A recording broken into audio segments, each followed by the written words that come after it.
this is the tutorial for Troubled Waters. My name's Billy from Piano Pies. Let's get stuck straight in. So to play this song the easiest, we need a capo on fret number 2. If you're in need of a capo, there is a link to one in the description below. And the song starts off with a bit of a mini introduction of A minor going to a G chord. Now A minor is an open A string with 2 on the D and G strings, 1 on the B and an open E. This is all in reference to the capo. And the G major chord is 3 on the E string, 2 on the A, 0, 0, 0, and a 3 on the high E string. And what's going to happen is we go to that G chord insanely quickly, like this. 1, 2, 3, 4. Right at the end of the bar. And what you can do, if you find it really tricky to get to that full shape in time, just try and aim for the first 2 notes of the chord. Because you want to go straight back to A minor. In the introduction is just 2 bars of that, a little bit kind of on the quieter side. If you know what palm muting is, you can use that technique, which is where we take this part of your hand, resting it on the strings just around about there. And you get a really good technique there. Okay, so when the first verse kicks in, we kind of repeat ourselves, but then change things straight after. What I mean by that is that we play A minor to G and back to A minor, but then we go to a C major chord, which is 3 on the A string, 2 on the D, an open G, 1 on the B and an open E. Avoid playing this E string if you can. And then it is going to stay on C, but there's a bit of a passing chord going back to C, and that is what we call a C/B.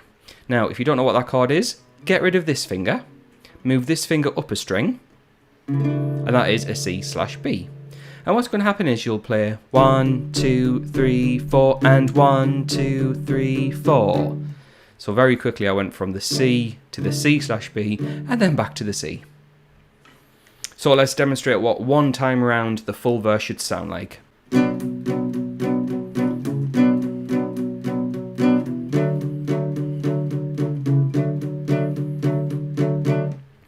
In terms of strumming, I'm still using that palm muted idea that I had from the introduction.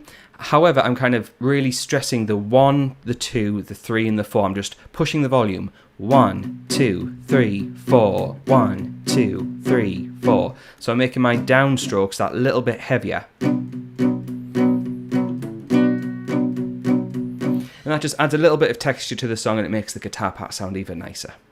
Now we're about to get into the pre-chorus, which changes things up again. Now if you are interested in getting the chord chart for this, which has all the chords in the correct order with the correct structure, then head on over to Patreon. You can also get the chords and the lyrics matched up. So if you want to follow along and know which chord goes with which lyric, then head on over to Patreon. There is a link in the description for that, and for the cost of a coffee you can get access to this song plus 300 other songs, and you can also get access to talking to me directly and asking any questions on any of the songs, so feel free to check that out. But leading into that pre-chorus, we have a D minor chord, which is an open D string, 2 on the G. We then have a 3 on the B string and a 1 on the high E string. You can use your ring finger. Most people do use their ring finger, but I find my little finger to be the easiest. You go with whatever you think's the best. So we start chugging away on the D minor chord. We then have another new chord. So yeah, lots of chords to remember, so it might be worth checking out that link on Patreon. The F major chord is a 3 on the D string, 2 on the G, 1, 1 on the B and E, and you can see I'm flattening my finger to get both of those strings. So it makes it a bit of a tricky chord, but it's the best way to play the chord. So after you've chugged away with D minor and F, we sustain A minor for 4 beats and G for 4 beats, and that will get you to the end of the pre-chorus. Okay, so we are now at the chorus, which is what I demonstrated at the very start of the video. And what happens is we're taking chords that we've got used to, but mixing them up. We start with F major. And you can see I went to a very quick change of G and then to A minor. So it's F, G, A minor. There's my C/B, then C, and G.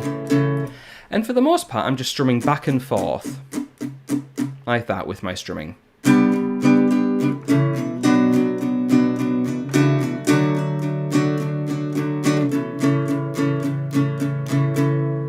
If you were to cycle around those chords 4 times in a row, you've got yourself the full first chorus. Now we're about to get a ton of repetition going on, but before we try a second verse, which is the same as the first, there is this really weird 1 bar of A minor going like this.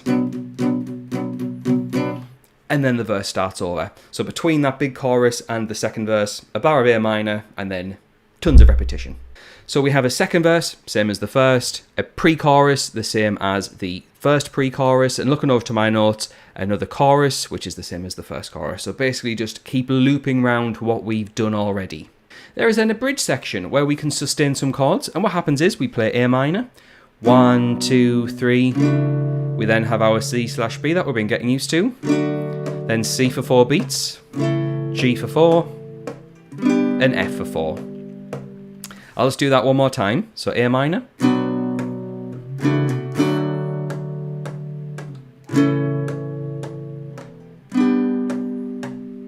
Play those chords 4 times in a row, and there's the bridge.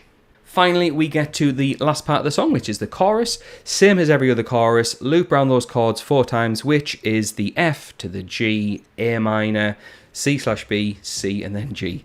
Lots of chords, but yeah, that is then to the end of the song. So if you found that video useful, please do like and subscribe. It really does help out the channel. And if you are interested in getting that extra material, then you can head on over to Patreon, which is the link in the description, where everything's right out professionally. And you also get your name on the screen like these people. Those are my active patrons. So the moment this video goes live, they will get access to that content straight away, and they can jam out to this really, really cool song. Really enjoyed learning that one. So thanks for watching, and I'll catch you in the next one.